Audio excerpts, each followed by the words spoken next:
Hey everybody, welcome back. Today we're going to do Little Monsters, issue number 5 by Image Comics by Jeff Lemire and Dustin Nguyen. Okay, we're going to continue. Last time we have a nice cliffhanger. I like that a lot. So, is this comics getting better? Well, let's dive in. 1945, Hiroshima, or Hiroshima, not sure how you say it.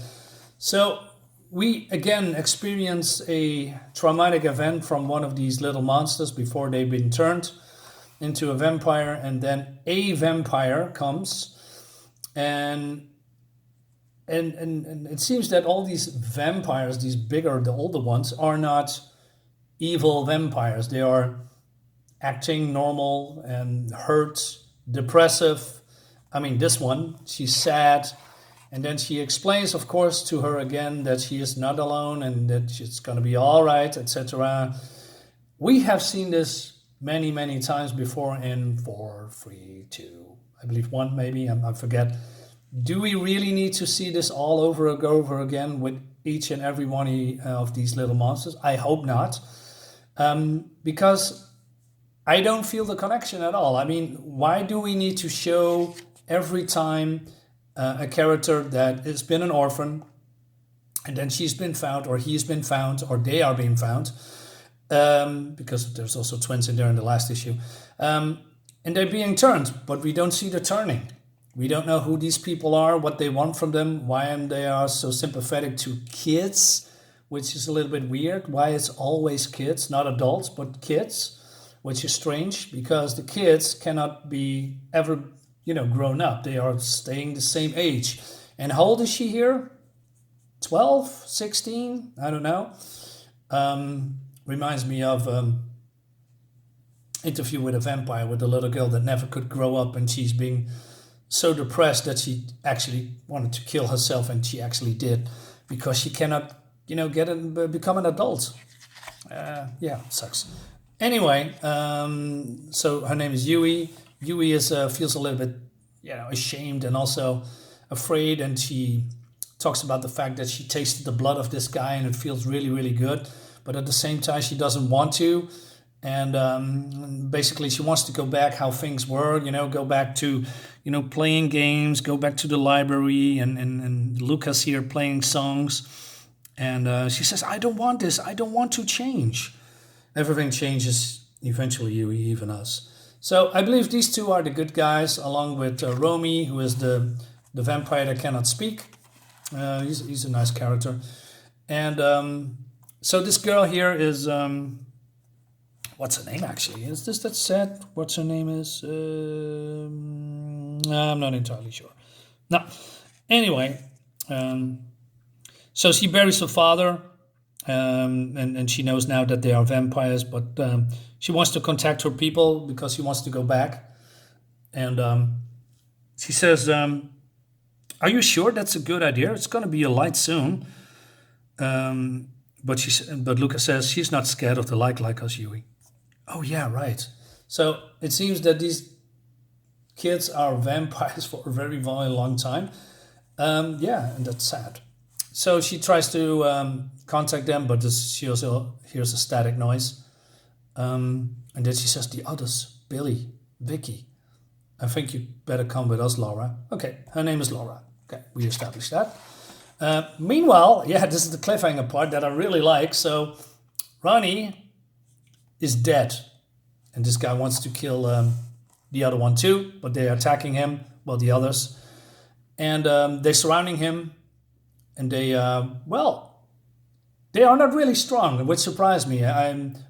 Because I thought, hey, if you're a vampire, you're strong and fast, and probably they are, but I believe they are not used to fighting humans at all, because this is the first time that they actually see living human beings. So this dude is fleeing, and I believe Billy is his name. Wants to get after her, and then the other says, no, it's going to be light soon, and this guy wants to go back to the old place. He says, I need to, but Billy's he's basically turning himself into the leader. You don't need to, that's in your head, and there is no food back here. We can't sleep anywhere, we can go anywhere. But the other ones are not on board with that too. So he says, okay, we go, but then we figure this how we hunt. I'm sorry, but then we figure this out. We hunt. No way I'm going back to eating fucking rats. And then he says, guys, help me. Maybe he will heal. He's not healing, Ray. You know he is not healing. I'm not leaving him. And then the other says, okay, we need to go, but we're coming back. You better find a place to sleep, Ray. Yeah, I like this part. There's a big problem with this whole scene. Well, not this scene, but in this book. Coming back to that a little bit later. So, meanwhile, let's call them the good guys for now. Well, that's not entirely true because they are little monsters. So they are here in their hideout and the sun is coming up. So this is all yours, she says. Well, I guess no one else really ever wants to read. How long have you guys been here? Told you, we don't remember. I know, but I mean, really? You really don't remember? And then Yui says, what year is it? Do you know? Well, she says that her dad and Finnick, that's probably one of the guys, that human guys, tried to keep track. Dad thought it was 2325, but Finnick said it was 2328. But then she says, whoa, 300 years. That's not entirely true because you are coming from the 1940s.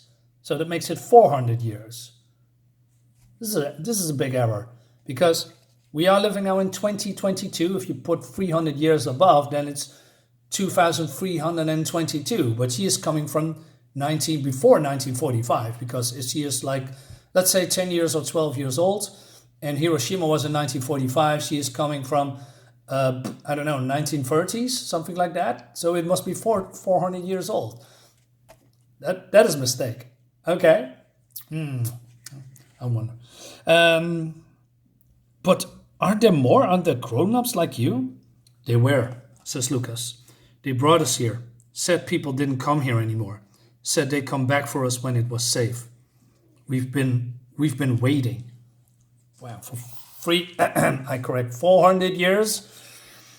What is a Romy? Romy can't talk or doesn't talk or doesn't want to talk, I'm not sure. Says the others. Yeah, they should come back now. And they are worried about them, but, he says, Lucas says, everything will work out. It always does.